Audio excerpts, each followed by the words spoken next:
주제는요, 네버 기브 업입니다. 예. 보통 이렇게 우리가 성공의 8단계 많이들 보시잖아요. 저의 첫 번째 1단계는요, Y에 대한 부분, 꿈과 목표에 대한 시간이고요. 두 번째부터 8단계까지는 이렇게 What이라든가 How에 대한 이야기입니다. 오늘 저는 저의 Y에 대해서 들려드리려고 합니다. 잠시 짧은 영상이 나오거든요. 집중해서 30초예요. 30초니까 집중해서 한번 들어봐 주세요.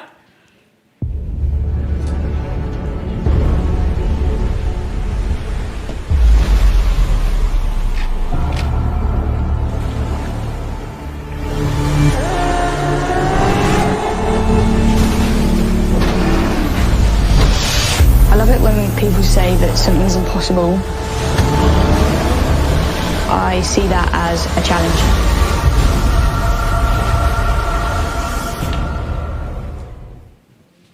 네, 사람들이 불가능하다고 생각하는 게 좋다고 합니다. 왜냐하면 도전이니까. 이거 레인지로버 자동차 한 광고이거든요. 세상에 혹시 불가능한 일이 많다고 생각하시나요? 잠깐 저의 스토리를 들려드리도록 하겠습니다. 저는요, 고등학교 때 엄마가 뇌출혈로 쓰러지셨어요. 그런데 제가 독서실에 있었고 점심시간에 방학이었고 제가 밥을 먹으러 집에 갔는데 아무리 배를 눌러도 엄마가 나오지 않았어요. 그래서 저는 담을 넘어서 집에 들어갔고요. 들어갔는데 엄마가 검은 토병과 함께 쓰러져 계셨어요. 제가 그 모습을 처음 봤습니다. 저는 가족들한테 연락을 했고 119를 불러서 큰 서울대 병원으로 엄마를 이송을 했는데요. 병원에 갔을 때 응급실에서 여러 검사를 한 결과가요, 엄마의 왼쪽 뇌가 6cm가 출혈이 있다고 얘기를 들었어요. 뇌가 굉장히 작은데 거기에 6cm면은요 거의 정상적인 기능을 할 수 없고 숨을 쉴 수조차도 불가능한 일이었어요. 아빠는요, 응급실에서 마음의 준비가 되어 있지 않았잖아요. 하루 이틀만 더 살아도 괜찮으니까 주사바늘이라도 꼽아달라고 아빠가 간곡히 부탁했어요. 저는 그 모습을 전부 다 생생히 봤습니다. 아빠의 간곡한 부탁에 병원에서는 응급처치가 들어갔고요. 다행히 생명은 건질 수 있었어요. 그러나 병원 생활 저희가 굉장히 오래 한 끝에 병원에서는요, 엄마가 쓰러지셨고 단 3개월 동안 1도 의식이 있지 않았어요. 의사분들이 이렇게 후레쉬 갖다 눈 이렇게 대잖아요. 전혀 반응이 있지 않았습니다. 그런데 기적적으로 3개월 만에 엄마가 눈을 뜨는 그런 기적을 맛보게 됩니다. 그날 아빠가 집에 와서 펑펑 우셨던 거, 저는 그게 되게 기억이 나요. 이제 엄마 살았다고. 아빠는요, 엄마를 끝까지 포기하지 않으셨어요. 그러다 보니 우리는 병원 생활을 굉장히 오래 할 수밖에 없었고, 제가 1남 3녀 중에 막내예요. 첫째가 우리 박순희 대표님이시고요. 둘째 오빠가 있고요. 셋째가 지금 나와 계신 우리 박순정 리더님, 그리고 제가 넷째 막내입니다. 그 당시에 아빠와 언니는 회사를 다니고 있었기 때문에 경제활동을 하는 수밖에 없었고요. 그리고 대학원에 다니는 오빠, 그리고 대학생인 작은 언니 두 분이서 엄마의 병원을 왔다 갔다 하면서 간호를 하는 수밖에 없었어요. 그리고 저는요, 고등학생이었잖아요. 제가 혼자 스스로 도시락을 싸갖고 학교를 다니는 수밖에 없었고요. 집에 가정생활이라든가 뭐 빨래 그런 살림들은 제가 도맡아서 하는 수밖에 없었습니다. 그런데 우리는 어떠한 의심도 하지 않았어요. 아빠의 목표가 굉장히 확고했어요. 아빠는 아무 생각 안 하고요. 정말 오로지 엄마를 살리겠다. 그런 마음만 가득했습니다. 세상에서 가장 비싼 침대가 병원 침대라는 얘기 많이 들어오셨죠? 정말이더라고요. 엄마가 쓰러지셨을 당시에 매주마다 CT 촬영, MRI를 촬영을 했었는데요. 그때는 의료보험이 전혀 되지 않았었거든요. 일주일에 한 번씩 병원비가 수요일마다 나오는데 약 350만 원에서 450만 원 사이 나왔어요. 일주일에. 지금 생각하면 의식이 전혀 없는 환자를 그렇게 CT 촬영이나 MRI 촬영을 일주일에 한 번씩 계속 할 필요가 있었을까 하는 그런 생각이 조금 들기는 합니다. 그렇게 해서 우리는 그래도 가족들이 똘똘 뭉쳐서 전혀 생각하지 않고 정말 엄마 살리는 데만 저희가 주력을 하게 됐어요. 이거는 그냥 저의 스토리를 잠깐 얘기를 했고요. 제가 MBTI를 검사를 했더니 ESTJ래요. 혹시 상상이 가세요? ESTJ? 그렇죠. 제가 외향적이라고 나오더라고요. 그리고 이제 감각적이고 약간 논리적으로 막 따지는 거 그런 거 좋아하고요. 그러다 보니까 책임감이 조금 있는 그런 스타일이었어요. 제가 성격이 그래서 그런지 제가 첫 직장을 제가 로펌에서 시작을 하게 됩니다. 제가 회사를 들어갈 당시에는요, 1998년도였어요. 그때 IMF 시절이었기 때문에 제가 회사를 다니는 것만으로도, 취업하기 그때 되게 힘들었었거든요. 그래서 다니는 것만으로도 감사해야 하되는, 제가 골라서 갈 수 있는 그런 상황이 아니었어요. 회사 생활하는데 저 나름 되게 재밌었어요. 그리고 제가 제 스스로 돈을 벌어서 뭔가를 할 수 있다라는 그 느낌이 저는 너무너무 좋았고요. 일을 하면서 성취감이라든가 모르는 거 하나하나 알아가는 거, 그리고 TV에서 봤던 그 변호사들의 생활, 그런 걸 보는 게 저는 되게 흥미로웠어요. 근데 아무리 흥미롭고 재미로운 것도 돈이 따라야 된다, 안 따라야 된다? 네, 따라야 됩니다. 제가 첫 받은 월급이 얼마인지 아세요? 제가 그때 수습기간이었거든요. 그때 수습기간이었는데 1998년도, 이제 연식 나오죠. 제가 53만 원 그때 시작했어요. 진짜 대박이죠. 진짜 지금 생각하면 어떻게 그 돈을 받았을까 하는 생각이 드는데, 수습기간이었고, 물론 수습기간 지나면 저희가 오르기는 했고, 그 대신 저는 600%라는 보너스, 2달에 한 번 2배의 월급을 받는 그런 상황이었어요. 그래도 연봉으로 따지면 100만 원이 채 되지 않았었거든요. 근데 제가 충격적인 사실을 하나 알게 됩니다. 제가 로펌에서 처음 시작을 했잖아요. 변호사들 초봉이 혹시 얼마인지 아세요? 그 당시에 98년도 그 당시에 변호사들 초봉이 750만 원에서 시작을 하는 거예요. 그리고 변리사들은요 600만 원에서 시작을 했어요. 내가 아무리 회사 생활을 열심히 한들 그들을 뛰어넘을 수 있다 없다? 정말 없잖아요. 저는 진짜 이래서 사람들이 공부해서 사자 직업 가지려고 하는구나. 진짜 알았으면 나도 좀 공부 좀 할걸. 저는 그런 생각을 하면서 와, 이래서 급이 달라지는구나. 그들과 우리의 급은 달라질 수밖에 없는 그런 상황이었어요.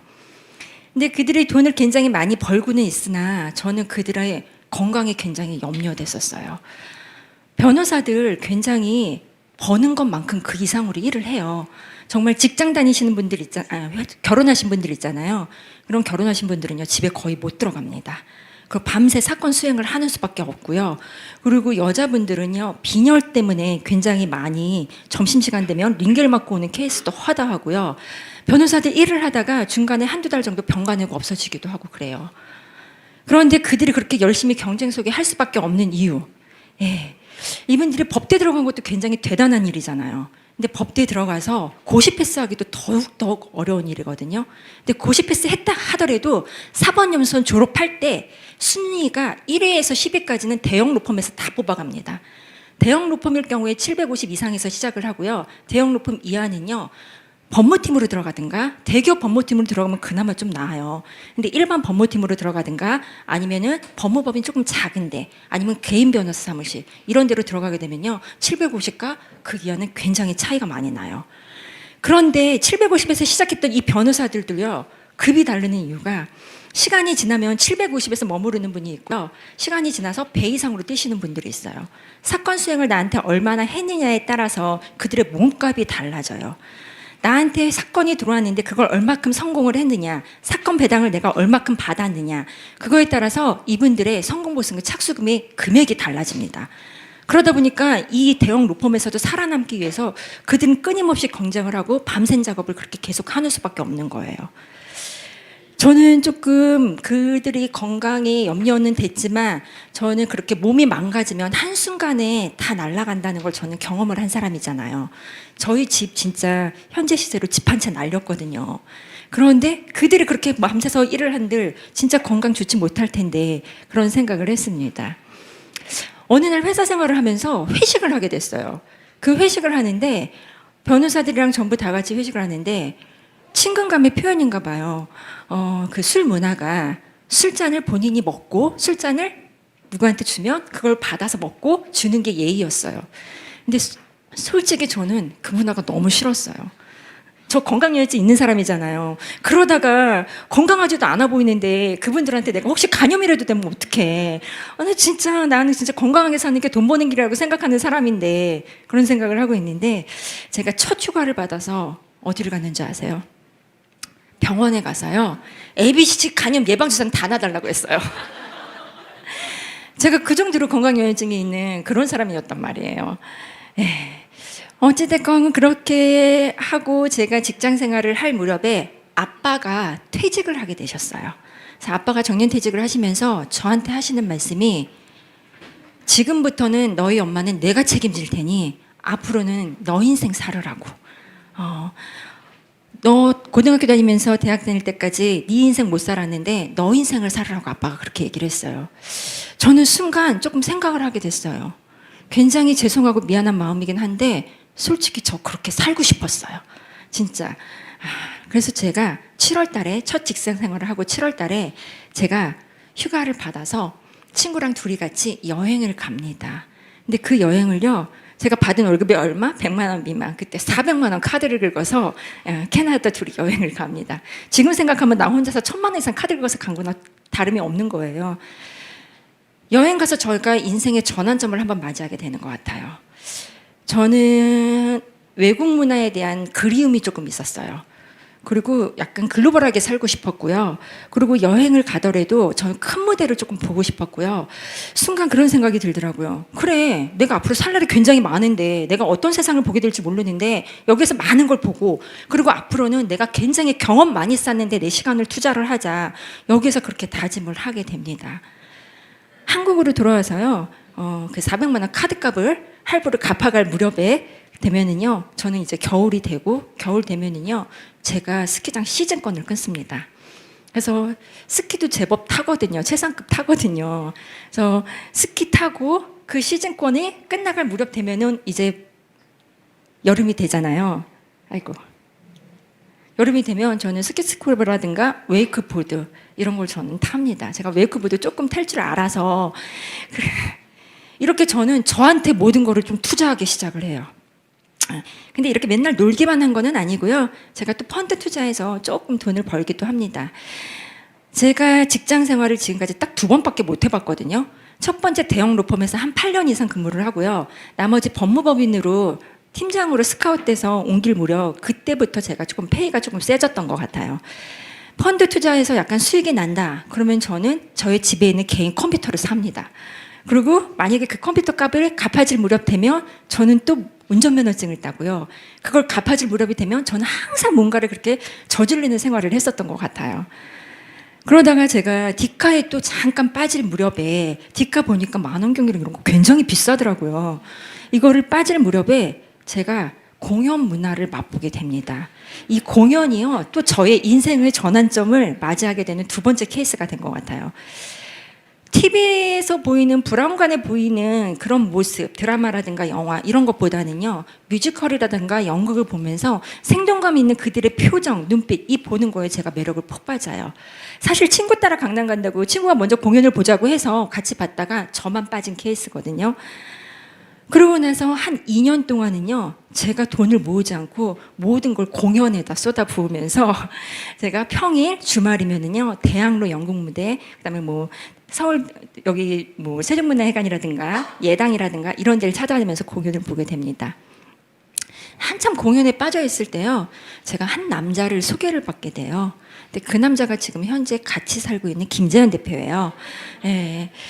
그분은 그 당시에 신문사를 다니고 있었어요.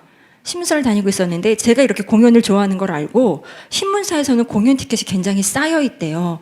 누가 이걸 이렇게 보고 다니나 그런 생각을 했는데 저를 만났는데 제가 이러고 다니고 있었잖아요. 그래서 그 공연 티켓을 저한테 막 줍니다. 그러면 저는 주말뿐만이 아니라 평일에도 공연을 보러 가고요. 주말 되거나 주변에 있는 사람들, 가족, 그다음에 친구들, 회사 동료 다 같이 주변에다 풀어서 저는 같이 공연을 보러 갑니다. 이 사람은 굉장히 적극적으로 저한테 대시를 했고요. 맨날 회사가 굉장히 늦게 끝나는 직업이었어요. 끝나고 나면 공연장 끝날 무렵 10시에 와서 저를 데리고 집에 데려다 주는 거. 그게 늘 일이었어요. 그러다 어느 날 이 사람이 굉장히 분위기를 잡는 거예요. 근데 진짜 분위기를 짰더니 저한테 내가 이런 거 공연이나 이런 거 너가 보면 되게 좋아할 줄 알았대요. 그래서 제가 그랬죠. 나 되게 좋아하는데? 나 되게 좋아하잖아. 즐겁게 다니고 있고 지금 주변 사람들하고도 얼마나 행복하게 재밌게 보고 다니는데. 그랬더니 분위기를 잡으면서 너는 티켓만 좋아한대요. 순간 제가 그 많은 티켓을 받아보면서 한 번도 남편한테 같이 보러 가자는 얘기를 안 했더라고요. 순간 제가 또 한 대 얻어맞은 그런 느낌? 그런 느낌으로 제가 이 남자를 다시 보게 됐고요. 그 카리스마에 제가 인생은 타이밍이라고 그러잖아요. 그 공연 문화에 빠졌을 때 그리고 이 사람의 그 분위기 잡는 그런 느낌, 그 느낌으로 저는 만난 지 5개월 만에 결혼을 하게 됩니다.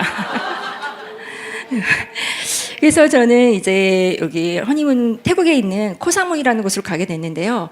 크리스마스 시즌에 결혼을 했어요. 샌드위치 데이였거든요. 굉장히 비쌀 때 결혼을 했고요. 엄청나게 빠른 속도로 매일매일 저를 보러 오는 적극적인 모습, 그리고 시댁에서 해가 넘기기 전에 결혼하자고 엄청 서둘렀어요. 그러다 보니까 크리스마스 시즌에 이 태국 코사무이를 가면서 저희는 몰디브 비용 이상의 비용을 내고 갑니다. 지금은 코사무이가 3대 신혼여행지 중에 하나라고 얘기를 하더라고요. 그렇게 해서 저희는 이제 부부가 됐고요. 제가 결혼 생활하면서 느낀 거는 이래서 사람들이 결혼을 하는구나. 나를 너무나 예뻐라 했는 남편. 그리고 시댁에서도 그때 제가 허니문 베이비였거든요. 그러니까 시댁에서도 굉장히 저를 조금 떠받들어주는 그런 생활. 그리고 이렇게 나의 편이 있다라는 그런 안정감. 진짜 너무너무 행복했어요. 경제적으로 크게 여유 있거나 그러지는 않았던 것 같은데 그럼에도 불구하고 그 마음의 안정감과 그 행복감은 어느 무엇과도 바꿀 수가 없었고요. 나 세상 어느 누구하고도 부러울 게 없다. 그 정도로 저는 그때 행복했었던 것 같아요. 그때 딱 1년, 애가 태어나기 전까지 딱 1년 행복했던 그 추억으로 지금까지 살고 있습니다. 저는 이제 가족이 생겨나고 이제 육아를 담당을 할 수밖에 없잖아요.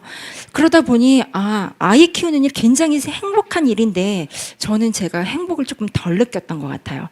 가만 보니까 제가 뭔가에 묶여서 아무 행동을 못 하고 있을 때 저는 그닥 생산성을 느끼지 못했던 것 같아요. 그래서 저는 조금 활동을 하고 움직이고 사람을 만나야 에너지를 나는 그런 타입이었었던 것 같아요.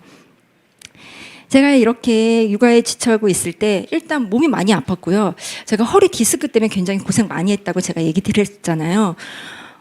점점 더 아파오고 한의원 가는 게 늘상의 일이었고 그리고 몸은 점점 더 불어나고 제가 처음에 맨하트크 만나기 전에 제가 69kg까지 나갔었거든요.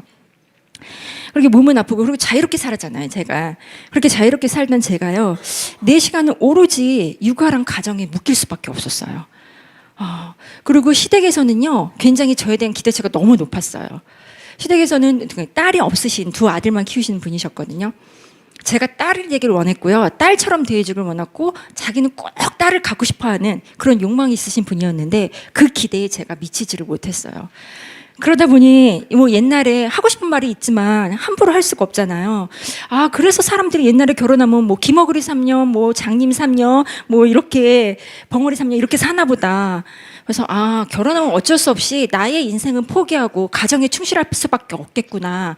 그렇게 생각하고 저는 또 초점이 제가 아닌 아이와 남편과 시댁, 가족에 초점을 맞춰서 제 생활을 조금 내려놓고 또 그렇게 생활을 하게 됩니다. 그렇게 몸이 불어나고 몸이 아플 때쯤 제가 맨하트크를 만나게 돼요. 맨하트크를 제가 만났을 때는요. 허리가 되게 좋아진다는 그 말에 그리고 사실은요. 외모가 확 바뀐 우리 큰언니 박수인 대표님의 모습을 보고 제가 프로그램을 한번 접하기 시작을 합니다. 저한테 프로그램 접했을 때 굉장히 놀라운 변화였어요. 그리고 제가 2X 라지 입었었거든요. 바지 사이즈를 88 사이즈 이상일 때가 있었어요. 왜냐면 중부지방이 워낙 튼실했기 때문에. 그래서 그 88, 99 사이즈에서 제가 66 사이즈로 변하고 얼굴 혈색이라든가 이런 게 굉장히 많이 변하는 모습을 보이다가 주변 사람들이 너 뭐 했어? 뭐 했어? 이렇게 물어보는 거예요. 그래서 저는 연결을 해서 소개시켜 주다가 통장에 돈이 들어오기 시작하면서 사업에 관심을 갖기 시작을 합니다. 예. 맨하트크 제가 만나서 사업을 시작은 했지만 저 혼자서 절대로 할 수가 없어요. 모든 게 다 협력이잖아요. 저 혼자 되는 게 아니라 모든 게 다 같이 이루어져야 되는데 우리 HMD 이런 채널도 있습니다. 많은 시스템도 있는데 우리 HMD 이런 채널이 있잖아요. 친구보다 누가 그래요. 클립 뭐해? 클린이 뭔데? 디톡스가 뭔데? 너네 제품 뭐가 있어? 이렇게 딱 물어보면은요, 저는 여기 들어가서 우리 그룹에 1타 강사분들 굉장히 많이 계시잖아요. 아, 이 친구한테는 2분 강의가 좋을 것 같아. 이 친구한테는 2분 강의가 좋을 것 같다. 저 혼자 스스로 판단을 하고 제가 이거를 보내줍니다. 그럼 그 친구가 그것만 보는 것 같죠? 여기에 채널에 들어와서 다 보더라고요. 정말 전 진짜 놀랐어요. 이게 전부 우리 그룹에 있는 1타 강사분들. 그리고 필요한 것만 짝짝 잘라주는 편집 능력. 그리고 누가 만들어서가 아니라 이 썸네일, 기가 막힌 썸네일. 이게 모두가 조화가 되지 않나 저는 그런 생각하고요. 제가 이거 썸네일 만들거나 이런 모습을 제가 옆에서 많이 보잖아요. 지금은 몰라도 그 초창기에는요, 이걸 만들 때 정말 주말에도 컴퓨터 앞에 앉아야 되는 직업이거든요. 주말에 본인의 시간을 반납을 하고 이 유튜브 채널 만들고 그러는 걸 제가 옆에서 봤었어요. 그래서 저는 이렇게 온라인이나 오프라인이나 이렇게 지금 수고해 주시는 우리 영상팀 있잖아요. 저 진짜 존경합니다. 예.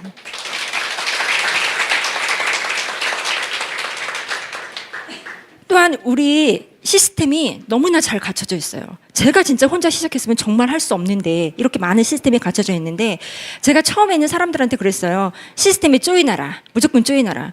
근데 지금 생각은요. 그렇게 생각하지 않아요. 시스템에 조인은요. 반드시 내가 시스템에 있다고 해서 모든 게 일어나지 않아요. 절대로. 이 시스템에서 하라는 대로 알려주는 대로 그거를 내 걸로 소화를 했을 때 그렇게 플러그인이 되었을 때 저의 성장이 이루어집니다. 그래서 저는 이제는 시스템에 플러그인 하라고 얘기를 해요. 사업을 하다 보니까 저의 한계에 부딪히는 부분이 종종 있었어요. 그건 언어의 깊이, 그리고 지식의 깊이. 그게 저는 굉장히 장벽이 있더라고요. 그래서 저는 뭐 건강서적뿐만이 아니라 이것저것 책을 읽느라고 굉장히 노력을 했던 것 같아요. 책을 솔직히 그닥 좋아하는 스타일은 아니었던 것 같아요. 그런데 필요에 의해서 해야 하니까. 그래서 책을 읽기 위한 노력, 가두리요법을 제가 조금 많이 쓰면서 나한테 이 시간은 투자를 해야지. 그렇게 하면서 사업을 진행을 했었고요. 사업을 진행한 한 3년 정도 됐을 때 제가 PD라는 직급을 달성하게 됩니다. 제가 PD가 딱 됐을 때, 이제 됐어. 1차 가면 나 통과했어. 이제 1차 가면 통과했으니까 앞으로 사업이 주구장창 성장할 거야. 이렇게 생각을 했거든요. 그런데 제가 굉장히 큰 걸 깨닫게 됩니다. 제가 이 솔직히 PD 갈 때요, 지금은 나와 계시지만 그 당시에는 그렇게 시스템에 플러그인 된 주자 없이, 파트너 없이 제가 소비자 케어로 PD를 갔었어요. 정말 진짜 발에 땀이 났었거든요. 근데 저 혼자서 그들을 케어하는 데는 한계가 있다는 걸 제가 알게 된 거예요. 맞아. 시스템에 플러그인. 그렇게 시스템에서 SBO를 만들려고 얘기를 했는데 저는 그 SBO를 만들지 못하고 저 혼자 마이웨이를 하고 있었던 거죠. 나만 열심히 하면 뭔가 결과는 일어나겠지. 뭐 하늘을 보고 있는데 내가 열심히 하는데 뭐 결과 안 일어나겠어? 이런 생각하면서 저는 막 다니고 있었는데 맞아. 파트너가 중요하구나. 리더가 중요하구나. 제가 그렇게 크게 깨닫고요.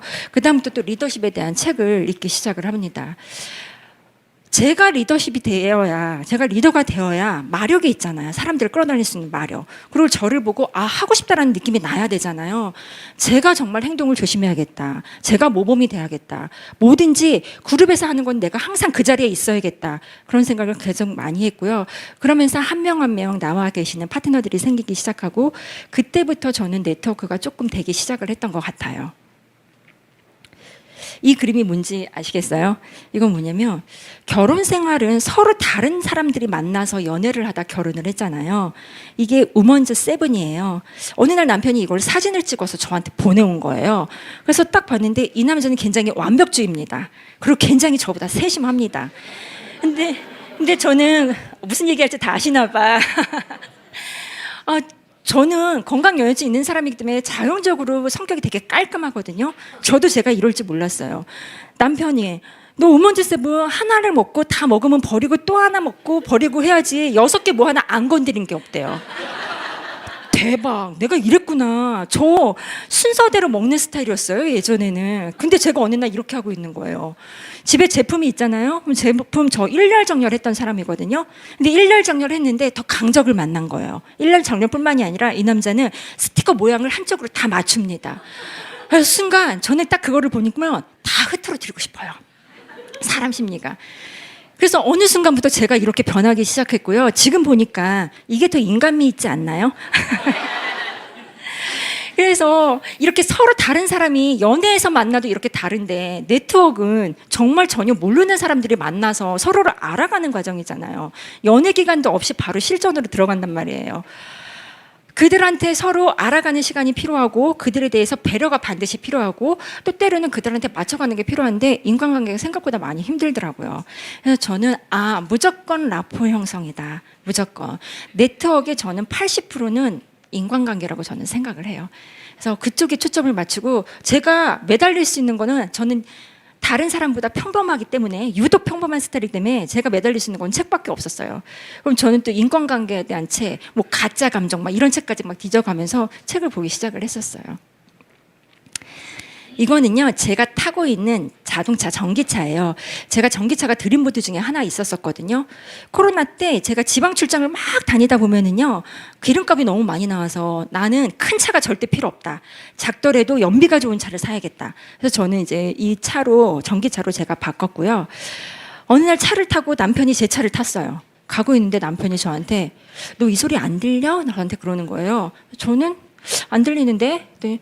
야, 이 소리 심각해. 안 들려? 우리 왜 운전대 잡으면 사업하시는 분들 전부 다 블루투스 전화하잖아요. 그래서 우리 차에 그렇게 민감하지 않거든요. 네, 안 들려. 제가 그랬어요. 그랬더니 너 이거 이상이 있어. 네. 아니 모르겠는데? 그렇게 하고 그날은 지나가고요. 그 다음날 운전을 하다 보니까 거슬리는 거예요. 그 소리가. 그래서 제가 카센터를 갔더니 전기차가 부품이 많지 않은데 한 번 부품이 나가면 대박이에요. 모터가 나갔다고 하는 거예요. 근데 그 모터의 견적이 350만 원이 나왔어요.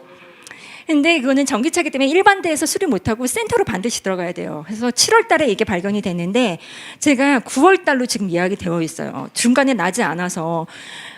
그리고 9월 될 때까지 저는 이제 그래도 생명이 이게 차가 중간에 멈추는 건 절대 아니니까. 그러고 나는데 제가 전기차 동호회를 들어가서 막 알아보기 시작을 합니다. 그랬더니 저와 같은 증상은요, 모터 아니면 감속기가 나갔다고 하더라고요. 근데 만약에 감속기까지 나갔으면 그게 500만 원이래요. 그럼 합이 900이잖아. 순간. 근데 너무 다행인 건 뭔지 아세요? 전기차는요, 보증기간이요, 10년이고요. 그리고 16만 킬로까지 보증기간이 돼요. 근데 제가 이 차 인수받은 지 제가 한 3년 반 정도 됐거든요. 근데 제가 키로수가 지금 얼마냐? 15만 8천입니다. 그래서 2달 동안 저는 2,000km를 넘으면 안 되는 거예요. 그래야 제가 무료로 보상을 받을 수 있는 거예요. 그래서 저는 지방 출장 잠깐 보려고요. 갈 일 있으면 우리 박순희 대표님 차 얻어 타고 가고 가까운 거리만 타고 이런 식으로 해서 제가 진행을 했습니다. 저는 그게 다행이라고 생각해요. 남편은 이거 지금 발견 안 했으면 어떻게 했냐. 그래서 내가 자기랑 같이 살고 있잖아. 이렇게 한번 조금 영업을 해주면서 제가 지금 다음 주에 입고가 됩니다. 차가. 지금 900km 정도 남았어요. 지금 키로수가 조금 도박이기는 한데 그러면서 제가 그래도 이 차 저한테 사업적으로 엄청나게 이용할 수 있는 저의 발이 되었거든요. 제가 원하는 건요, 자유예요. 프리덤. 근데 자유가 막연히 내가 막 흥청망청 쓰는 그런 자유가 하는 게 아니고요. 제가 하고 싶은 거를 할 수 있는 거. 그리고 제가 하기 싫은 거를 조절할 수 있는 자유. 제가 원하는 건 그런 거예요. 저는 저의 시간을 제가 마음대로 사용하지 못하고 사용한 편이었잖아요. 고등학교 때, 대학교 때 오로지 집에 매달리는 수밖에 없었고요. 그런데 그런 자유와 그다음 경제적인 것도 반드시 필요해요. 이 자유를 얻기 위해서는. 그런데 제가 변호사를 750에서 시작한다고 했죠. 지금 생각하면 우리 지금 브론즈 PD잖아요. 제가 딱 생각을 해보니까 아니 브론즈 PD 내가 하면 되잖아. 그때는 급이 다르다고 생각했는데 지금 급이 다르다는 생각이 들지 않는 거예요. 제가 그 급이 올라갈 수 있을 것 같은 거예요. 그리고 25년 전이잖아요. 그때가. 그 750으로 만족하면 안 되지. 그래 1500이면 실버 PD잖아요. 여기서는 제가 끝까지 노력하고 같이 하면 여기서는 할 수 있겠다는 생각이 드는 거예요. 내가 감히 쳐다도 보지 못했던 그 변호사들의 급을 내가 어쩌면 갈 수 있겠다. 그래서 저는 진짜 맨하테크를 정말 결정을 했습니다.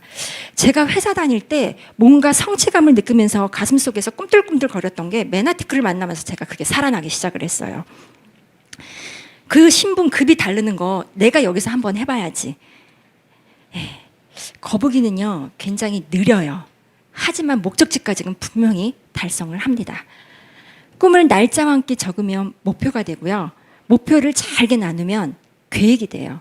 그리고 계획을 실행에 옮기면요. 꿈은 현실이 됩니다. 248 이게 뭔지 아세요? 저는요 파트너들과 함께 성과년도 24년도로 저는 준비하고 있습니다. 성과년도 24년도에는요 반드시 2주의 PD 그리고 4주의 골드 ED 그리고 8주의 SED 이분들과 함께 저는 스텝업을 스타트로 반드시 도전을 할 겁니다. 이렇게 감사합니다. 저 혼자만 하는 일은 아니고요. 정말 진짜 팀워크가 중요하다는 생각을 많이 합니다. 마스터 챌린지 16 어제 발표가 드디어 났잖아요. 발표가 났으니까 제가 살짝 비하인드 스토리를 얘기를 하자면 여기 계신 분들 저희 팀에서요. 마스터 챌린지 단체전 한 팀하고요. 개인 슬림 스마트 남자 한 명, 그다음에 여자 퍼펙트 바디 한 명 이렇게 3개가 우승 투부에 올랐어요. 네. 감사합니다. 근데 여기 계신 분들 보면 알겠지만 여기 남자 3분이서 같이 진행을 했었는데요. 2분은 알던 사이인데 한 분은 전혀 알던 사이가 아니에요. 이들이요. 나는 반드시 이번에 8%를 빼서 마스터 패키지를 받겠다. 의지가 강한 남자 3분. 그리고 비포가 좀 훌륭하신 남자 3분을요 단체전으로 엮었어요. 근데 제가 이렇게 우승 후보에 오르고 나서 단체전에 심사를 봐야 되는데 제가 소스를 얻었잖아요. 우리 조수연 대표님 진짜 감사드려요. 단체전에서 단체의 팀워크 그런 것들을 인터뷰를 한다는 거예요. 근데 여기 친하지 않은 사람들 단체전으로 묶었잖아요. 어제 발표가 났으니까 제가 얘기하는 거예요. 그래서 어떻게 해요? 저희는 금요일 날 금 만남을 가졌습니다. 먹을 거 잔뜩 싸들고요. 홍은선 리더님이랑 저랑 같이 이분들을 급하게 친해질 수 있는 기회 그리고 인터뷰 연습 그런 걸 하고 엄청 노력을 많이 했어요. 우리 홍은선 리더님이 진짜 고생 많이 했거든요. 한 명 케어도 부족해서 이 단체전이면 매일매일 변화가 다 달라요. 그들의 전화 받는 거 여러분들 쉬워요? 아니잖아요. 진짜 고생 많이 하셨거든요. 이렇게 또 하나 저는요. 제 팀에서 마스터 챌린지 역사를 한번 만들어 보자. 그런 꿈이 저는 있었어요. 진짜 이번에 만들어보고 싶었고요.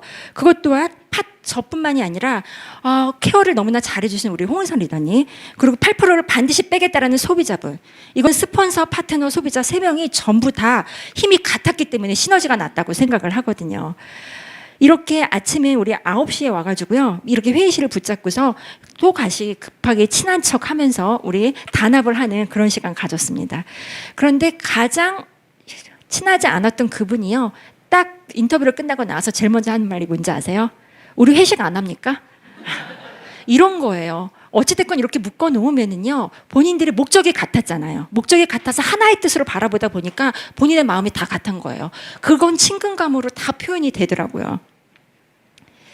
그중에 제가 이분을 잠깐 말씀드릴게요. 이분 단체전도 같이 우승을 하신 분이거든요. 제가 어제 이분하고 전화통화하고 막 하면서 이분한테 제가 물어봤어요. 제가 스토리를 조금 풀어도 되겠냐고. 그랬더니 영광이라고 말씀을 하셨더라고요. 이분의 스토리를 잠깐 보자면요. 이분이 모야모야병을 앓고 계세요. 그래서 병원에서는 겨울이 너무너무 힘들었고 어찌됐건 살은 먼저 빼야 된다. 병원에서 그렇게 얘기를 하셨어요. 그래서 어찌됐건 살은 빼야 된다고 생각하고 병원에서는 특별한 치료법은 없다. 다만 관리를 잘해야 되는 수밖에 없고 이분이 겨울이 너무너무 힘들었던 분이세요. 살을 빼는 걸 다이어트를 목적으로 하다가 저희를 만나게 됐고요. 이걸 하면서 진짜 정말 눈물 날 정도로 정말 열심히 하셨어요. 아침에 출퇴근을요 자전거로 일부러 하셨어요. 그렇게 운동을 하면서 하라는 대로 정말 열심히 했거든요. 근데 그분이 개인전에 들어갔다 나오시더니 눈시울이 붉어져서 나오셨어요. 인터뷰를 하면서. 왜 그런가 봤더니 중간에 저희가 이분들 케어라 갔을 거 아니에요. 케어라 갔을 때 이분이 이랬어요. 저 너무너무 행복합니다. 2분 덕분에 너무너무 행복합니다. 제가 오로지 이렇게 많은 돈과 시간과 나한테 집중한 적, 몰입한 적이 없다는 거예요. 그래서 저는 이 시간이 너무너무 행복하다라고 얘기했는데 이걸 얘기를 하면서 본인의 꿈을 이야기하게 된 거예요. 저는 병이 나을 거라는 생각을 이분은 전혀 하질 않았대요. 기대조차도 하지 않았대요. 근데 우리를 만나서 여기 와서 간간히 강의를 들으면서 이분이 하는 말이 어쩌면 나 이 병을 나을 수 있겠구나 라는 희망이 생겼다는 거예요. 우리 일이 이런 거예요. 나의 꿈도 중요하지만 내 꿈이 중요한 게 아니고 이분들의 희망을 줄 수 있는 거 그리고 이분들한테 꿈이 되어줄 수 있는 거 이게 얼마나 매력적이에요. 저 진짜 같이 감동을 했거든요. 어저께 이렇게 우승자 발표가 났고요. 전화 통화하고 서로 축하해주고 우리끼리 단톡방하고 하면서 정말 축하의 시간을 가졌고요. 우리 다음 주 월요일 날 회식하기로 했습니다. 네. 그래서 이렇게 두 팀이 우리한테 단체됐고요. 잠깐 이걸 보여주자면 그분 아까 그 병을 앓고 계신 그분이 마스터 챌린지 단체전 3명과 스폰서들과 같이 있는 그 방이에요. 딱 7명밖에 되지 않아요. 여기에 뭐라고 되어 있냐면요. 이분이 감격해서 글을 올리셨어요. 안녕하세요. 청바지 팀 분들께 감사드립니다. 박순아 대표님, 홍은석 대표님, 성견 지명이 있으셨던 거예요. 대표님이 꼭 될 거 아셨던 거죠. 네. 그리고 다방면에서 든든하게 지원을 해주셨던 한승우 대표님께 다시 한번 진심으로 감사드립니다. 단체전 인터뷰 후 문을 나올 때 불끈 지었던 두 주먹이 개인전 인터뷰 후 문을 나올 때 후회 없이 모든 걸 쏟아부었던 7주간의 시간을 평생 잊지 않겠습니다. 감사드립니다. 이런 걸 딱 보는데요. 정말 눈물이 나왔어요. 진짜 혼자 힘으로 낸 거 아니고요. 개인, 그 다음에 스폰서, 또한 하나의 한 팀, 정말 저한테도 정말 역사적인 순간이었거든요. 진짜 이제 마스터 챌린지 근접은 할 수 있겠구나. 제가 이걸 보면서 제가 또 한 번 다짐을 하게 됐어요. 그들만 시키면 안 되잖아요. 그건 보스잖아. 저는 리더가 돼야 되잖아요. 저가 안 하고 싶기도 했고, 저는 사실 남들처럼 10kg, 20kg가 빠질 몸이 아니기 때문에 저는 안 한다고 생각을 했거든요. 근데 우리 단체 토 운영해 주셨잖아요. 조선 대표님 팀 이하에서 운영을 해주셨잖아요. 그걸 제가 보면서 한우 신용이라도 나도 한번 내보자. 그래서 저는 진짜 막판에 일주일에서 열흘 정도 클린을 했거든요. 그렇게 해서 유적 효과가 있어 그런지 저 4% 감량해서 카탈리스트가 선물이 왔더라고요. 어찌됐건 이렇게 많은 감격스러운 일들이 저한테 너무나 소중한 추억이 됐고요. 이들뿐만이 아니라 저와 같이 함께하는 분들 있잖아요. 이 함께하는 분들은 전부 다 같은 목적을 가지신 분들이에요. 먼 날 인쇄를 받기 원하시는 분, 먼 날 같이 다양하게 여행을 다니면서 사업하고 싶은 분들, 이런 분들이 있습니다. 한 분 한 분 제가 다 소개를 해드리지는 못하지만 제가 프로포즈에서 저와 같이 한번 인생 만들어보자 얘기했던 분, 또한 본인이 아픈 부분이 있어서 나 여기서 정말 나을 수 있어? 하고 저의 손을 잡으셨던 분들, 이런 분들 하나하나가 다 있기에 이분들의 꿈을 제가 다 알고 있잖아요. 그분들이 얼마나 간절한지 제가 다 알고 있잖아요. 그렇기 때문에 제가 절대로 손을 놓을 수가 없습니다. 저는 달려가는 수밖에 없어요. 제가 원하는 거 아까 자유라고 말했잖아요. 연애 기간이 짧게 결혼한 저희 남편, 네, 저는 진짜 나이 들어서 연애하듯 사는 게 소원이거든요. 그리고 외국을 다니면서 저는 글로벌하게 살고 싶은 거, 그것도 저의 드림보드 중에 하나였거든요. 희한하게 제가 적어놓았던 드림보드는 하나하나씩 다 이루어지고 있어요. 그런데 우리 아까 사진 보였던 우리 파트너분들, 그분들도 그 추억의 한 장식을 같이 할 거고요. 우리는 목표가 같기 때문에 여기에서 같이 2024년도 성과년도를 준비를 해서 먼 날 여행지에서 추억을 우리가 얘기할 수 있는 그런 날을 저는 꿈꿔봅니다. Never ever give up. 절대로 포기하지 않아요. 아빠가 엄마를 포기하지 않았듯이 저도 모든 걸 포기하지 않습니다. 제가 살면서 뭔가를 결정을 했으면 저는 뒤를 돌아보지 않았던 것 같아요. 그대로 바로 밀고 나갔어요. 또한 그것뿐만이 아니라 살다가 뭔가 선택을 했는데 후회하는 일이 가끔 생기잖아요. 그래도 저는 후회는 할지언정 저는 되돌아가지 않았어요. 그대로 바로 저는 직진했거든요. 그래서 저는 맨하테크도 포기했었고 마찬가지로 신랑한테 얘기했습니다. 나는 결혼 생활을 물론 잠시 후회한 적은 있지만 절대로 포기하지 않을 거다. 그러니까 당신도 딴 생각 할 생각 하지를 말아라.